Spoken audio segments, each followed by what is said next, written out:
Zach, and thank you all so much for being here. It's certainly one of our more low-energy times of year, so it's wonderful to be in a room with people who are ready, willing, and able to listen.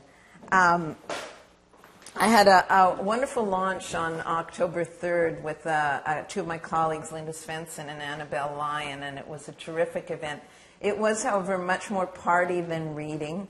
And so this feels like pretty much the first opportunity in Vancouver to really present the work and to read it aloud to a living audience. And those in the room who are writers know how the work changes once you read it to people. Like you really seem to note the falsity of things. You certainly get responses that might surprise you, or responses that make you happy, or responses that make you think. So I'd like to thank Green so much for including me in their Tuesday nights, and it is a thrill to be here. We managed to schedule this pretty much as close to All Souls Day as we could, which is All Saints Day is November 1st, All Souls Day is November 2nd. I think I was laboring under the illusion that it was November 1st for quite a while, but that has been corrected. So I did want to read. Oh, sorry, two friends just walked in. I'm all excited. You found us. Interesting. So I did want to read a fair stretch from the book. It's in 3 sections, and I'd like to read a bit from each of the sections. And also to entertain questions at the end, because I know such a big part of Green is dialogue, so I'll be happy to leave time for questions and suggestions and so on. It is in 3 sections, but the book opens with a poem, and I'd like to open the reading this evening with that opening poem, which is called D'un certain âge, which is a very polite French way of saying middle-aged.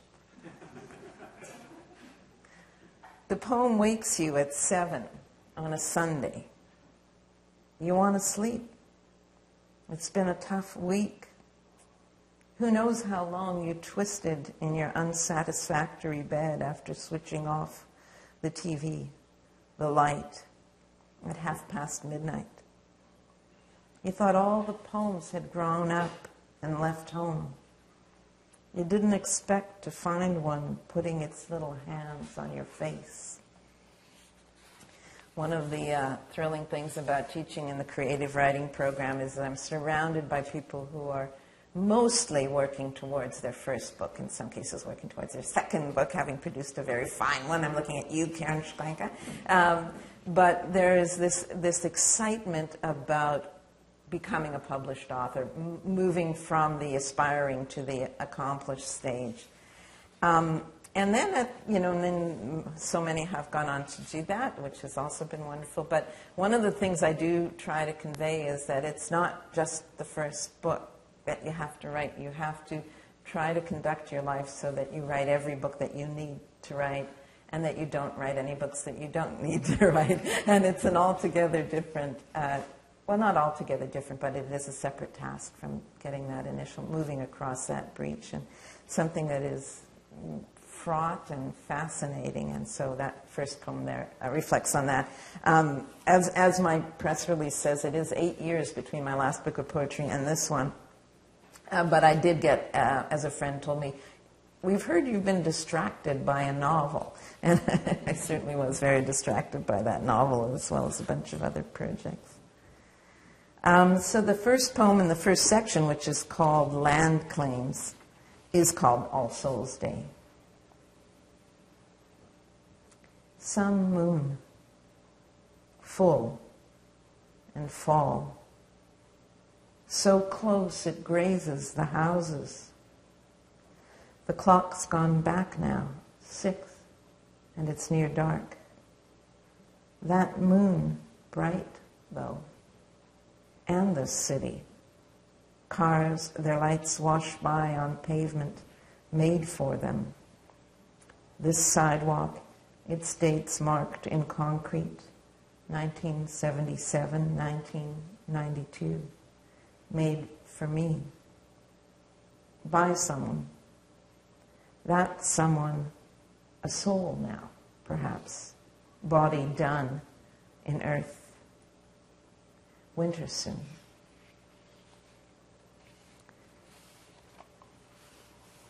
So the poems were written over the course of 8 years, and this particular one was conceived in that very unsettling period in the fall of 2008 when we had to re-examine the structures that we took for granted, things like, the banking system and the government and so on. And I kept hearing the headlines, that people are losing their homes, and this poem is a meditation on what that little snappy phrase really means to people. It's called Safe as Houses, Subprime. The system yaws, and whoosh, there goes the house next door. There goes the house on the corner, its trim wanting a new coat. There goes the front door, the faces let in and let go, the mailbox with its news, bills, dues taken in. What was lugged up the steps, what was tidied and swept and polished and left in a heap, what was built. The shelf set crooked beside the bed. There goes morning, sipping a damn fine cup of coffee, watching the sour cherry tree fill the window with bloom. What's safe now? People are losing their homes.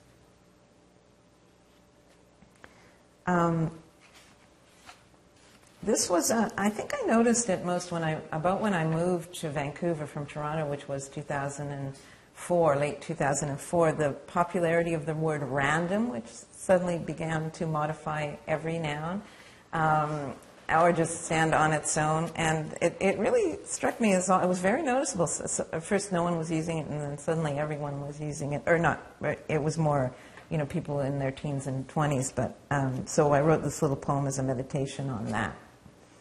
And it did seem to happen right around the turn of the 21st century. Random is the word for this, undecade, the aughts, noughts, nothings, just past century's end. Not arbitrary, not chance, certainly not stochastic. It works okay, as if, whatever. Some friends, beer. You can't not drift. Current's way too hard for one body. Cars blow up. Buildings blow down. Things happen. No biggie. It's just how it goes.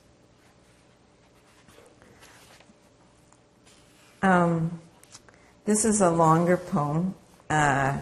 The book seems to alternate between the short, sort of snappy little poems that I've been reading, which my editor, Carmen Starnino, called the sort of shard-like poems, which are kind of new, or new for quite a while, and many of my poems tend to be longer and sort of talk a lot. And people who know me won't be surprised at that.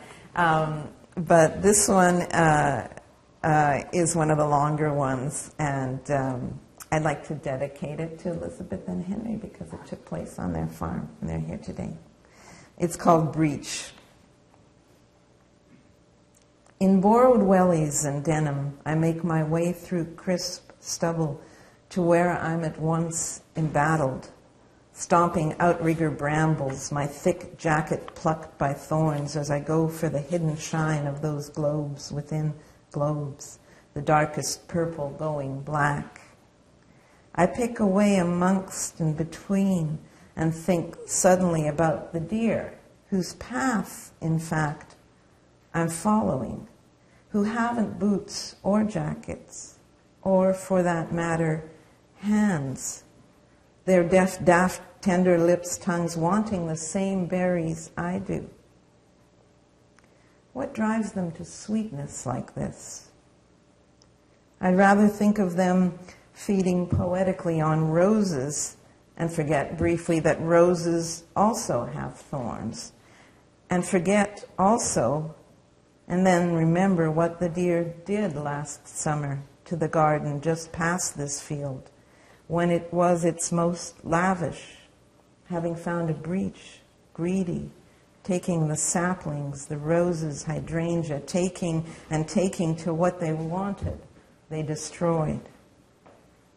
And then remember also how that destroyed August years ago now.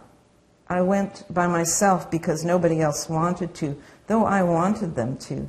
The family I thought I had left at the cottage we bought for a week.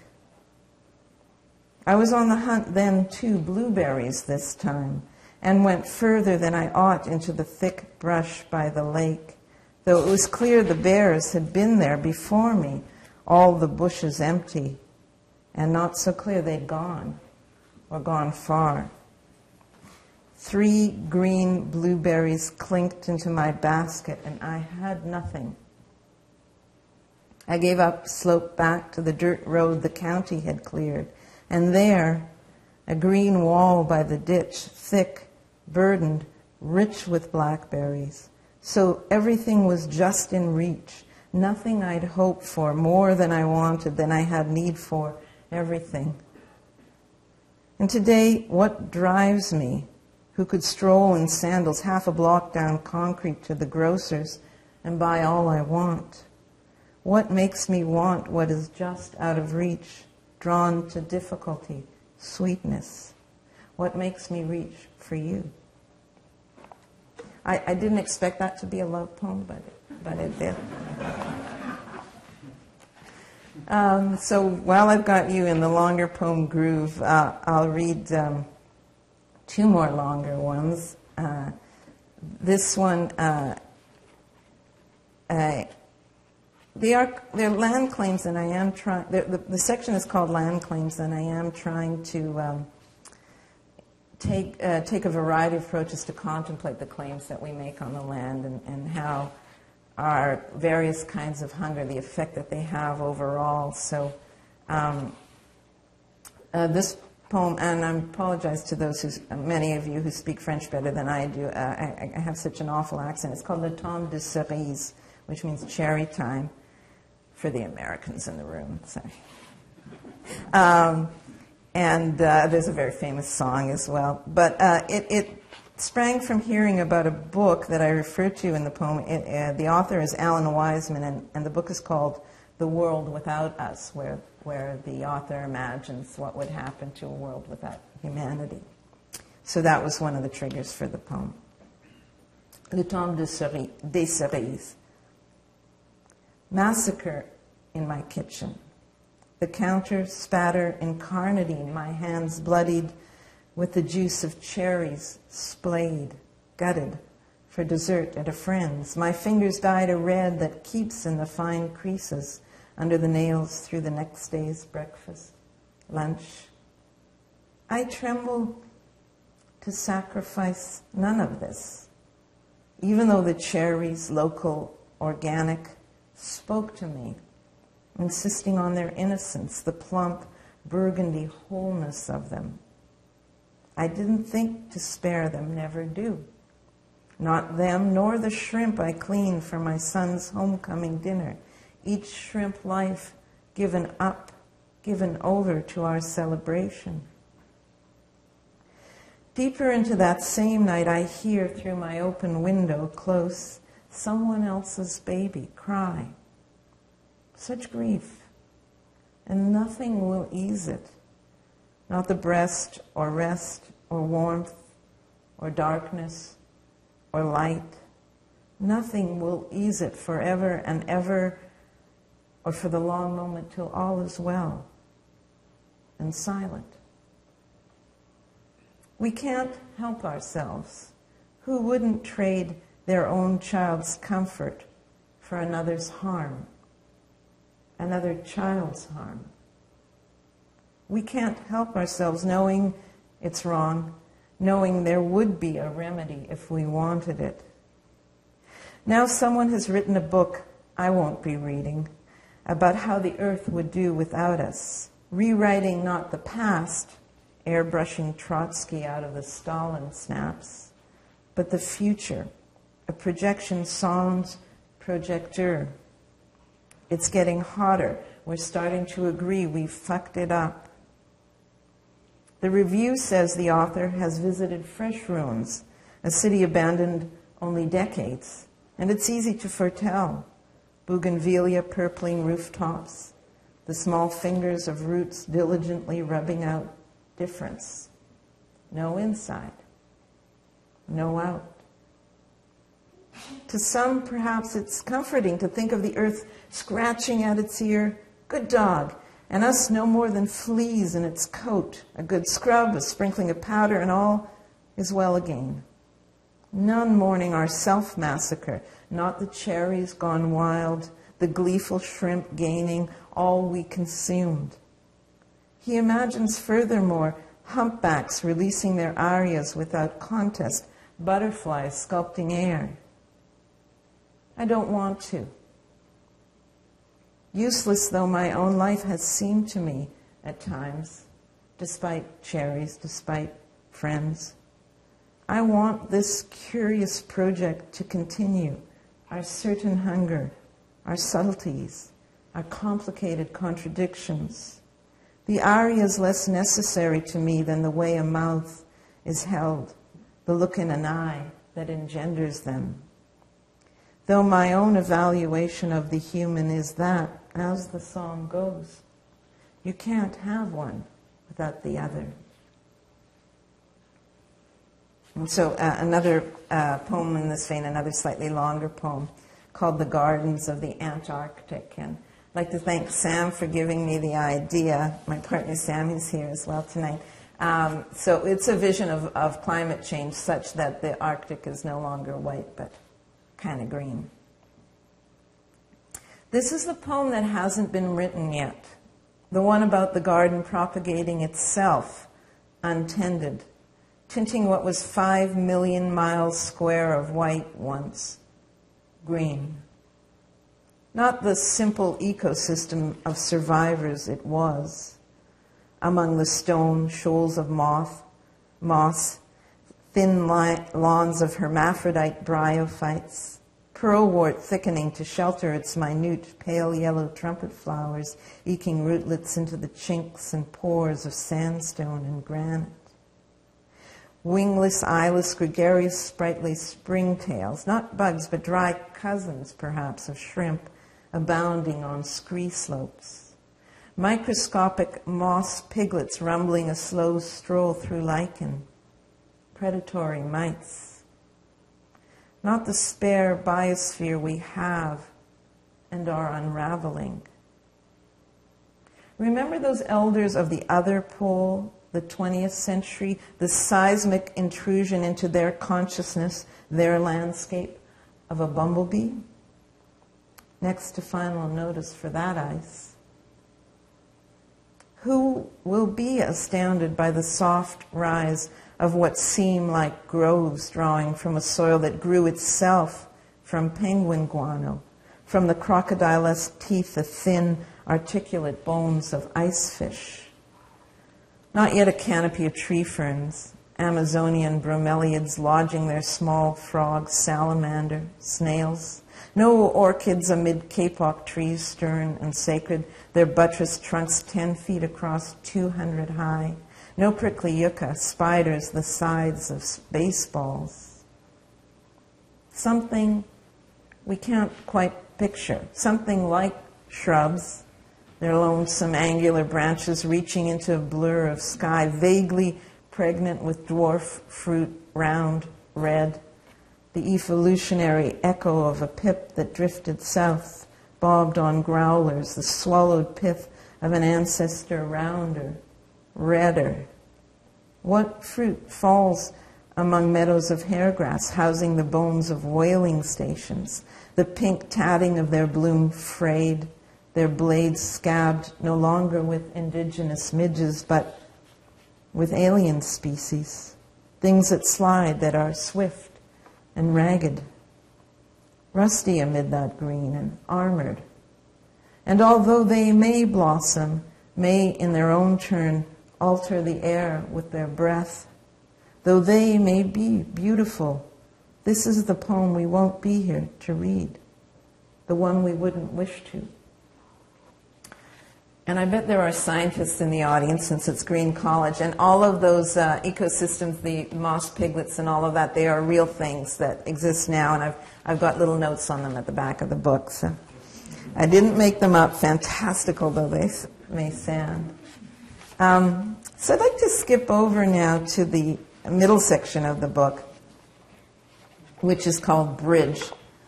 And I lived for many, many years in Toronto. And then the wonderful job at UBC lured me here to Vancouver. And then so many things changed in my life. And so this little section is both reflecting back on that older life and also commenting on the changes. This one is called Puzzle Box. He could, who? Unravel any skein, any of those which intricate difficulties given us that we, what? Gave ourselves without instruction, without, where? Solution. A patience. How? Of mind, hand, to twist and twist. When? The colored cubes till they settled to one, whose? Plain. Tone. To release the four dull, while enlaced bent circles, then diligently turn them, whom? Back into themselves, one, if, thing, solved. To take that closed compartment, what was, and sealed against itself, each side but locked against the next, to presto, slide the key component so it opened. Why? He, no, could put anything together. Yes. Take it apart. So all of those conjunctions were in brackets and were disrupting the syntax there. And this is the title poem of this section called Bridge. If I can't remember the name of the Pont du Gard, how will I remember the picnic there? How will I remember the sunlight flattening every object, pulling it into dimension? One row of arches lifting the next to the sky and the next, and then the sky with the whole day to itself, lasting, the bricks standing and the arches letting the sky through that neat slice of sky. One circle of light on the river begetting an arc, and then another arc as if in play. Though it wasn't the Pont d'Avignon, though it isn't far away, it was right there. And where was I?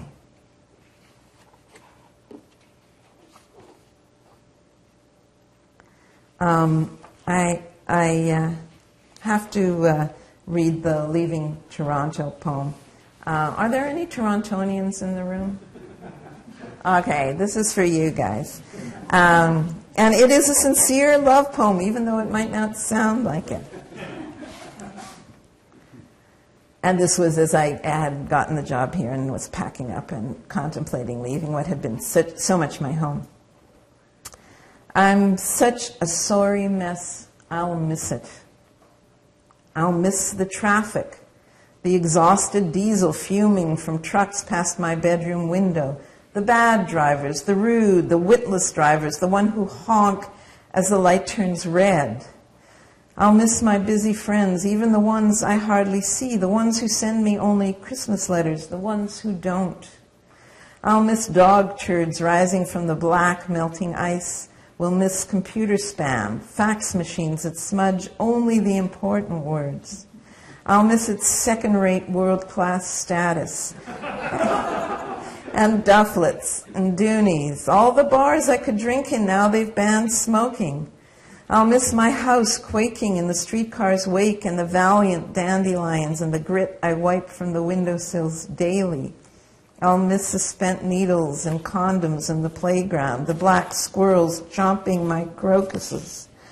The crocuses I'll really miss, the yellow and purple and white against the gray-brown snow. I'll miss the sun as it negotiates the smog and smear of my wide windows, slick and smart and self-conscious across the hardwood. Nobody will ever love this city like me. Nobody would want to. And I'm just seeing that one of my students is recently married, but I don't see her here, but this is for her. Well, actually two of them. This is for the both of them. It's called A Toast. Where did the bride go? She was there in a fifth-floor window in full confection, tugging the lip of her absurd, strapless, faceless in the particular light of this March afternoon, just as I was contemplating marriage. Specifically, my long-married friends who are still married, and whom I pray shall remain thus to the end of days, or as long as they both shall wish. I'm in a pretty hotel room with my newly beloved amid the bustle of float planes in the harbor and the far gentler roar of his sleep. The small craft lift from the water to fly their distances and descend. I raise a glass to them, each takeoff, each landing. Here's to old vows and the faith and decency that keeps them. And to my own parents, whom death did part. The bride's gone from her window to take on more poses, a bit of the Pacific behind her, borrowed and blue. To her, carried years past this threshold, she may believe now, surely, to be her life.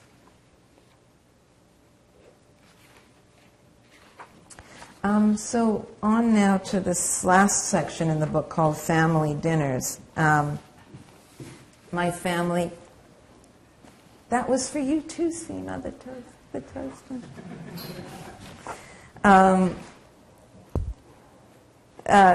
My parents, I grew up in Winnipeg, and my parents continued to live there, so we go back and forth. And then the last 3 years of my dad's life, he was quite ill. And so I visited a lot more often, and that was when I started the Family Dinners series themselves. He had Alzheimer's, and eventually that was what he died from. And so some of the poems deal with that specifically, but it opens a bit more generally. This one is called Perspective, Parallax, Sun. How's my level, by the way? You can, not too loud, but perspective, parallax, sun. I picked you up. I picked you up and put you under my arm. I tossed you in the air. You were that small. Nothing had hurt you. You didn't know hunger. You didn't know cold. For a little while, I kept you from harm. My son is 27 now, and like about 7 inches taller than me. So. This is also for him. It's called The New House. You didn't like my new house because I packed your childhood into 2 plastic bins when I moved. And even though I followed you to your new city, I left the old house behind, the one where we both grew up. I packed the photo albums and your kindergarten finger paintings, your baby clothes. I packed the videotape of your 3rd birthday and my 40th. You didn't know I was afraid to pack everything that had been pushed to the back of the closet. Or did you? You always knew everything. Knew it often before I did. The way tears came into your eyes but didn't fall when your father and I sang Ode to Joy beside your bed. And I thought everything was okay. I said, everything's okay, didn't I? How could I unpack those days? Remember the family you drew for yourself before things broke. Your happy self and happy wife and happy baby. And now here you are in the middle of your own life, your own house, the wise life you're constructing for yourself, for someone you love, someone who loves you back, with work and friends and food. I like my new house, even though you're not in it often. I want your new life, all the good things you've put in it.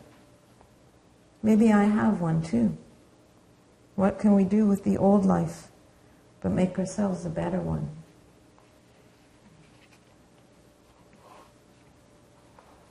And then I'll read a few from the Family Dinners series. This is the first one in the series and the first one that I wrote. It's called Family Dinners, Gordy. There's a lot of eating in my poetry, you may have noticed. We're eating corn on the cob. We're eating wild rice with dried mushrooms and my mom's pickerel fillets.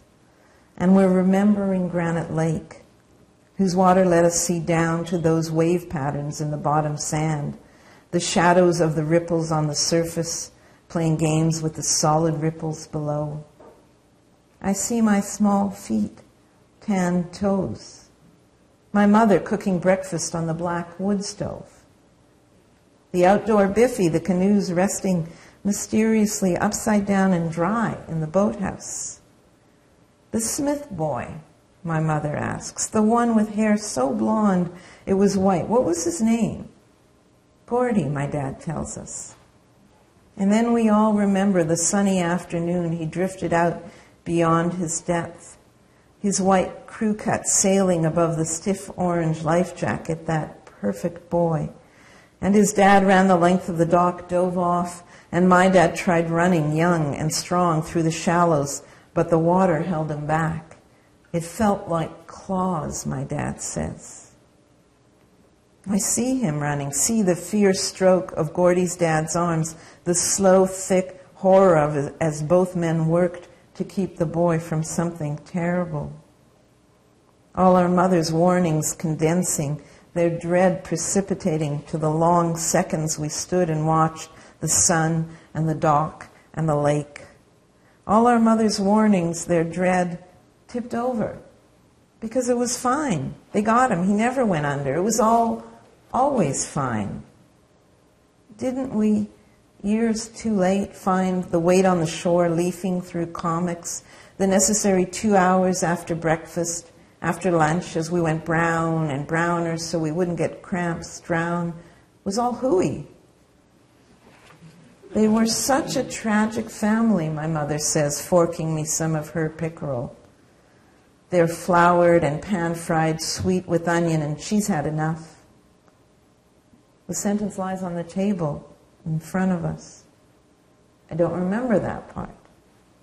She tells me the dad died early, tipped over shoveling snow, and then the mother, beyond her depth, went under, killed herself. The pattern of his death overlaying her life, all she had left of it. My mother remembers them dancing. I can taste the clean flesh of the fish in my mouth. It's good. That golden boy grown, orphaned. 3 of us at the table, the rest of the family not far off, all these years later, intact.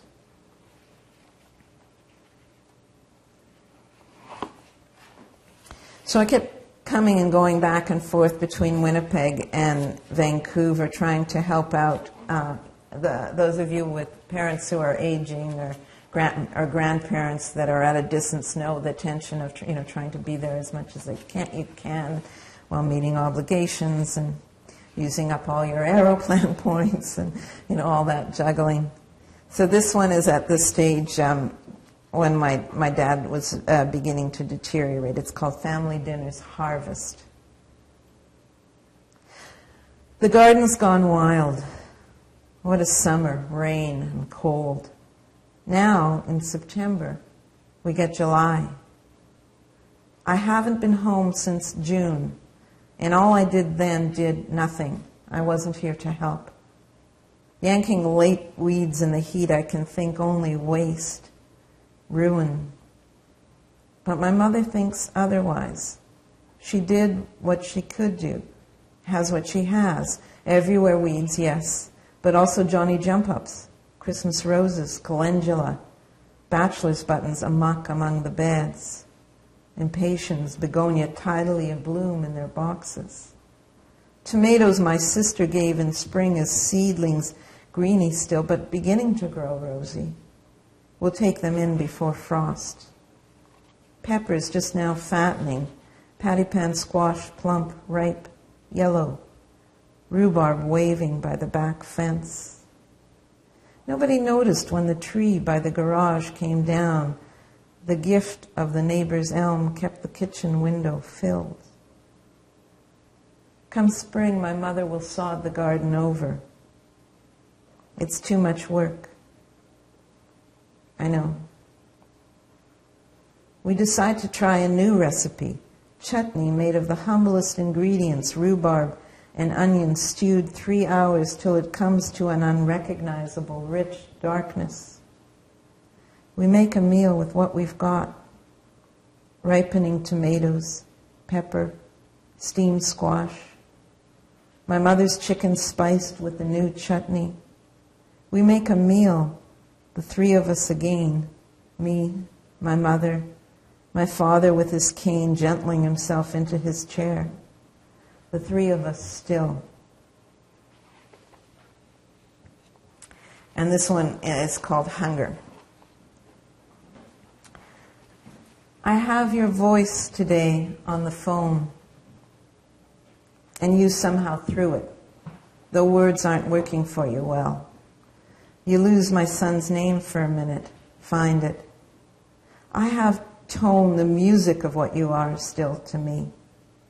You know I'm me, but I'm losing you in pieces. You fell again yesterday, the faraway road from your chair to standing. It took a long time getting you back up.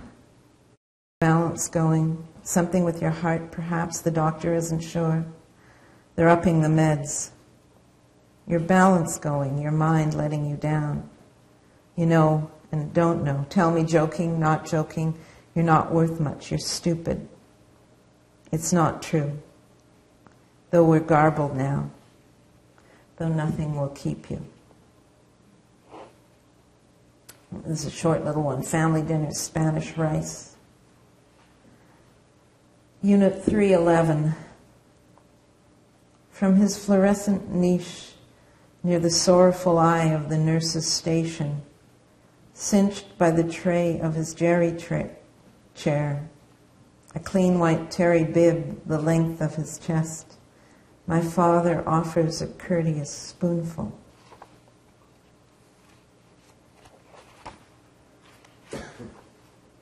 And the closing poem in this sequence is Family Bed. This is something I never heard of in civilized Ontario.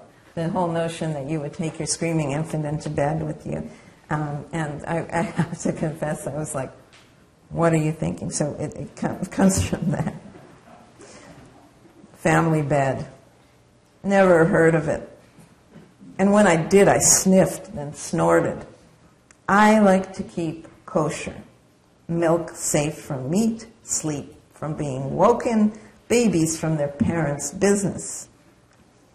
I haven't slept in a year, my neighbor, drawn and lovely, tells me, but each night takes her daughter aboard the big bed. My son flew solo in a crib in his own room because every eyelid shift would rouse me. I loved my sleep, my son, his father. But today, you gone. I want not food, but that bed, and in it us, father, mother, sisters, to lay us down to sleep. So I don't want to leave you there. I'm going to go back briefly to the land claims poems, and one short one, and then one medium-sized one to close. And this is a little wee poem that got slipped in right at the end. It's called Nasturtiums. $1.29 a packet. Plant them and wait, then pick them. They just grow more. Isn't that something? You do need $1.29 a pot, a spot with some sun, but pick them. They just grow more. Isn't that something? And then the last poem in the book, which sort of like the very first one stands outside the sections, is called Abundance. And I was lucky enough to visit Prague for the first time in 2009, and there's an amazing cemetery there, a Jewish cemetery that was established in the 1400s. And the oldest tombstone dates from 1439. There was a continuous Jewish community there from the Middle Ages. The last burial there occurred in 1787, and the cemetery contains approximately 12,000 tombstones and many more dead. Because space in Prague Jewish town was limited, the dead were buried in layers and the stones were raised as further layers were added. So this is called Abundance. The streets of the living are among the streets of the dead. The houses of the living among the houses of the dead. 3 centuries of dead packed close, stacked 12 deep. On stone, scissors mark a tailor, grapes announce abundance. The windows of the living look on, the lace of their curtains white and clean, the leaves on their ledges potted, polished. But the living trouble the dead. Ivy, weeds eat the stone. The acacia, maple grow green and tall, their berries round and red, and I can't think what their roots drink. We tourists parade solemnly by, the pious inscribing their own messages, slipping paper under pebbles to plead with the dead. It doesn't matter what we want. The dead don't mind, don't care. We living get a thick string to divide the path permitted from the path forbidden. 2 half-broken benches, a rusty tap to rinse our hands of them. Thank you.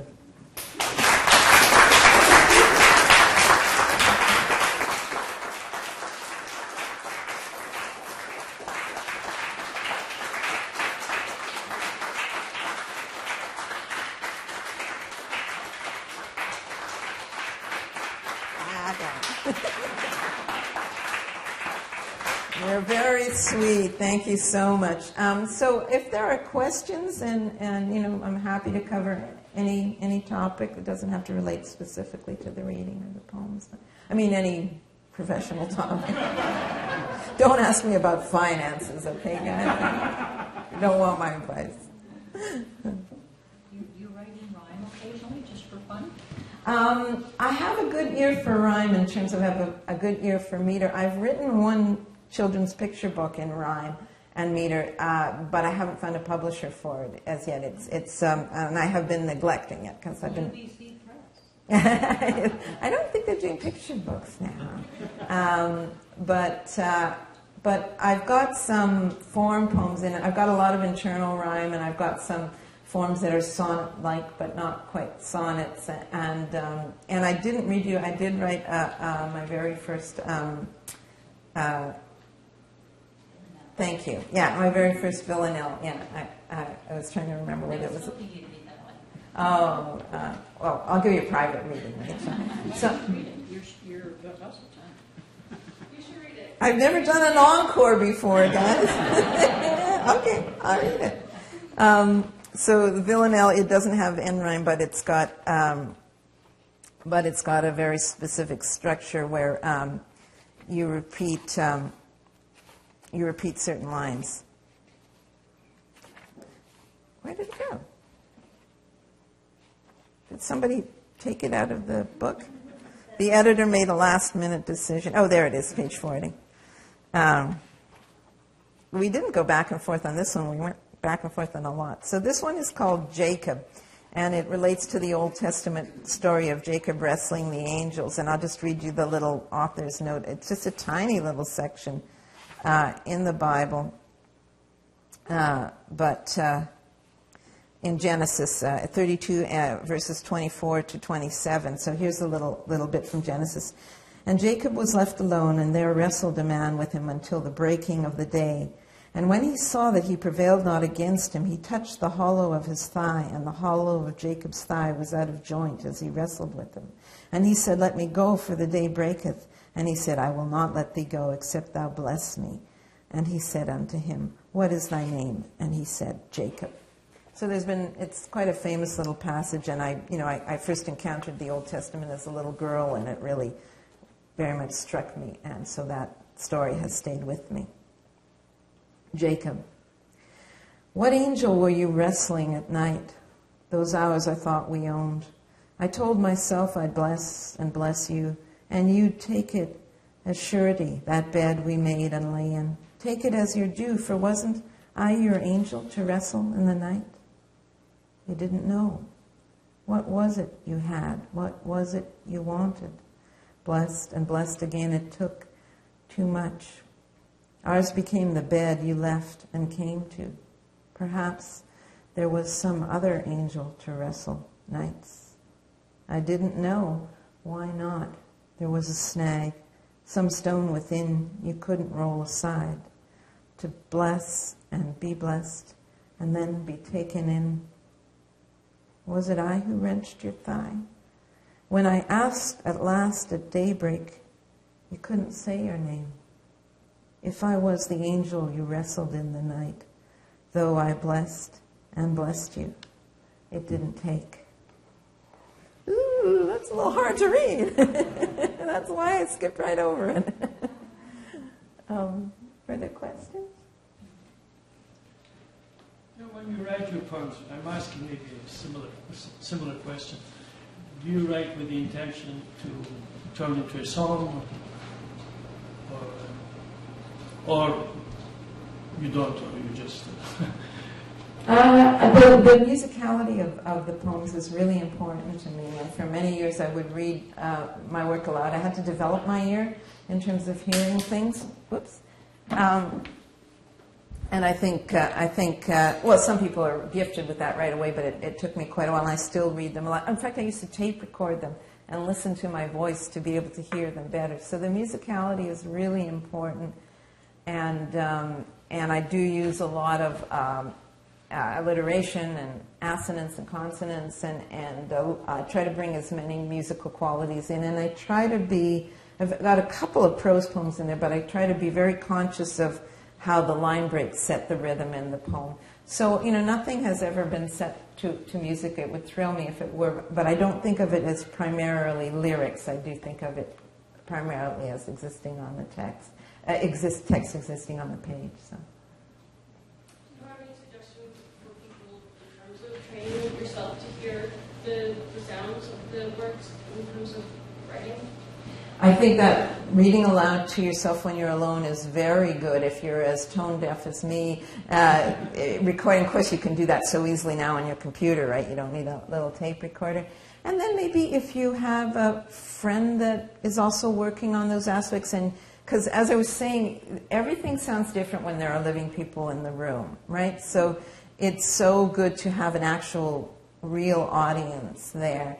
And then there's so many wonderful resources on the web now for listening to authors. And not all authors read well, but some read beautifully. And so, it's all, to me, I always learn something by hearing. Even if the author doesn't read all that well, I still learn something by hearing them read. There's a wonderful YouTube video of the former poet laureate, Billy Collins, reading a very famous poem called Litany, which I had read, didn't happen to hear him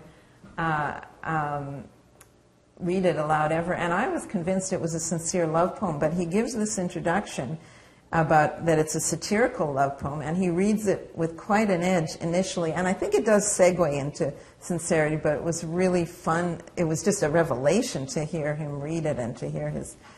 I think even without the introduction, I would have read that poem in a very different way, having heard him. So that was really neat. So the resources now are, it's just wonderful how, and there's some old audio tapes that you can get. I think the British Library has now put on the web, Auden reading his work and Yeats reading, these old crackly recordings and stuff. So I think all of those things would really develop your ear.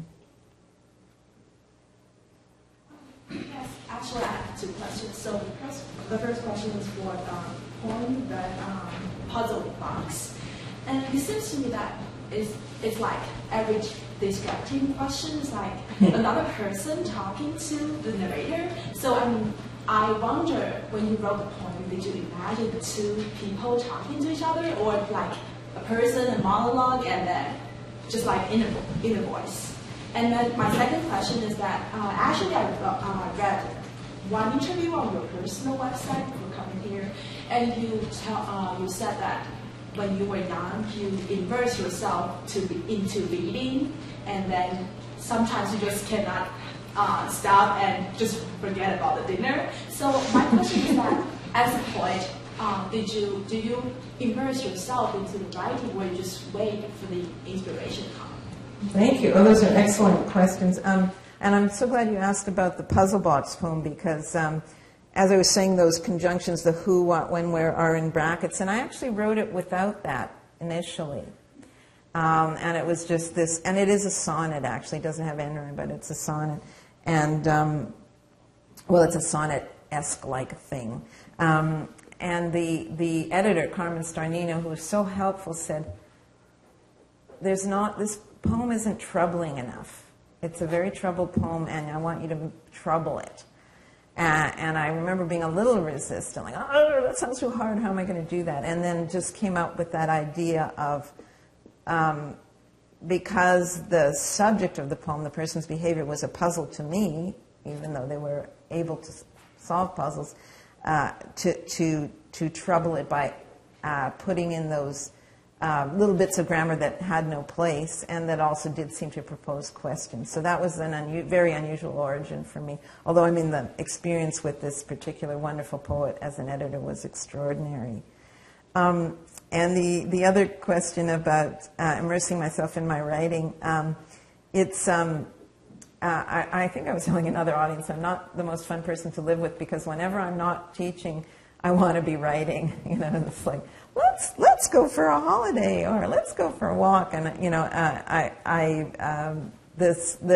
don't think I'm overworked or anything remotely like that, but the school terms are very intense, and so whenever we get those little breaks in them, I try to just plunge into the writing, and that long break over spring and summer is another opportunity. It's a little easier to work on poetry just in little bits, like on a Sunday morning or a Wednesday evening. Right now I'm back to working on another novel, and you do tend to want larger stretches of time, because you've got, I think I've used a metaphor, it feels like a giant hat. You've got all of this, if it's a novel, this complicated structure that you've got to carry in your head, and it's good not to have to go away from that. Particularly that first novel that I wrote that was such a complicated, it's a historical novel set before I was born in a place I never was, and it was so hard to keep that all together. I had to do a lot of research, and this one is maybe easier just because it's my second novel, or because it's set in 1982, a time where I was alive in a place where, in Toronto and Winnipeg and Paris, all of which are places that I've been. So you have to immerse yourself some way, and you have to build structures around your life to protect your writing. It's one of the most difficult things, because everybody has to somehow, you know, not only make a living, but be a decent friend, and, you know, if you have kids, you try really hard to be a decent parent, and just, you know, all of those structures, and to find a way that you're not a complete tyrant, you know. Well, maybe you should be a complete tyrant, but just to find a way that you can structure your life so that you protect that. I've got a lot of defensive posture about my writing, just to make sure that doesn't get trodden. And Mark, I think you had a question? Yeah, you're a very upbeat reader and presenter, and you evidently don't want to scare us. But there were some scary moments among those poems. I was particularly petrified by that long poem on, you know, the world without us, which on the one hand seems to really relish the opportunity to pile up all this flora and fauna. I mean, it's like Darwin's entangled bank, or the Burgess shale coming back to life.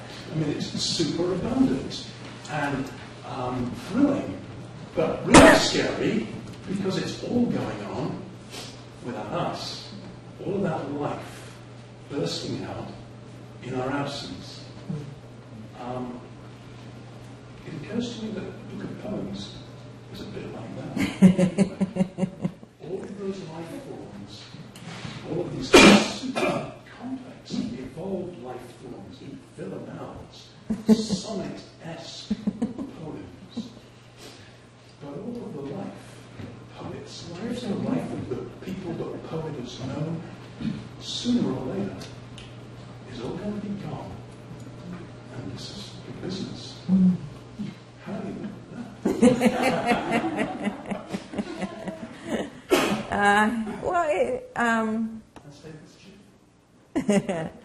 I'm not that cheerful, come on. We've sat on committees together. What are you thinking? What's not you thinking? I love your questions. I really needed to write those poems, and I'm sure I will need to write more of them because I do want them to act in the world. I want people to be scared, and I would love it if they had that effect. And and I think sometimes poetry can make arguments that other forms of rhetoric can't, right? So that if I write a poem about the end of,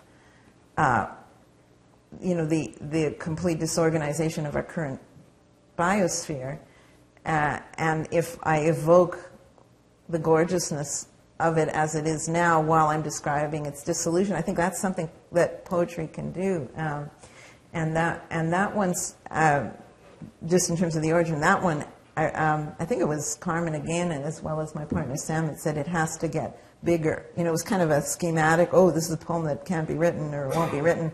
And it has to enact that abundance in order to make us lament it. So, I really am very consciously and try to be very actively political in my writing in the hopes, and I'm not just talking about climate change, but just in terms of proposing a certain kind of humanity and a certain way of being that I hope people will just read the books and not only feel differently, but perhaps act differently. So that's what keeps me going. It's a tough genre. It's an unrewarding genre in so many ways. And we just, but it's also magnificently one of the few things remaining that's just not part of the market system, right? Like nobody's pressuring you to get that next book of poetry out, so you hurry it and don't do the job that you want to do, And I have fiction writer friends that has happened to, and it's tremendous pain. I even have picture book writer friends that has happened to, that, they've lost that integrity. So our integrity is never challenged. It's great.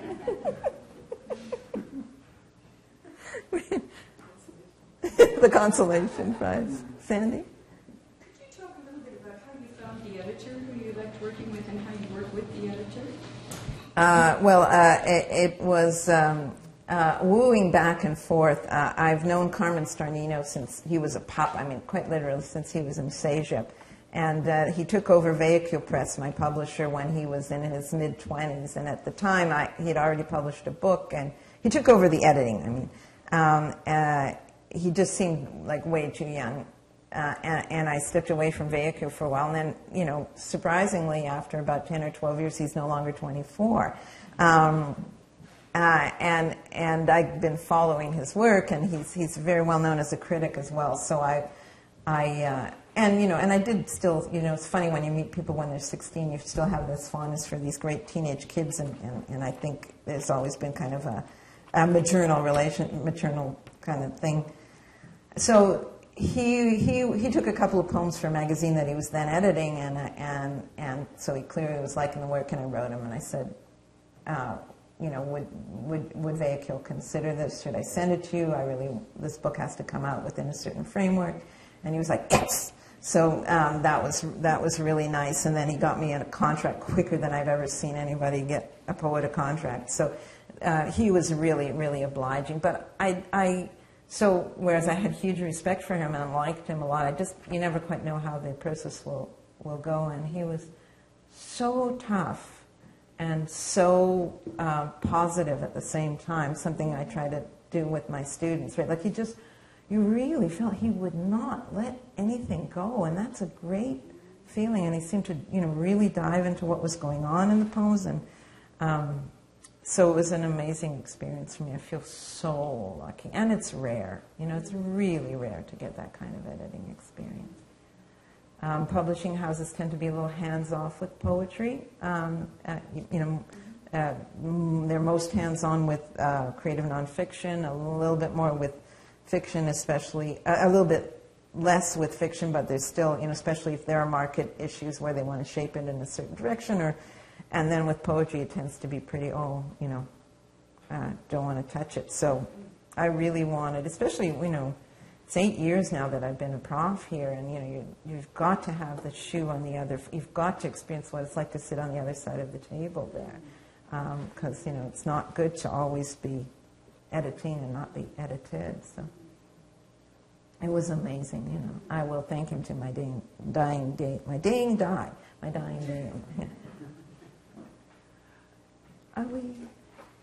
We can go drink wine now.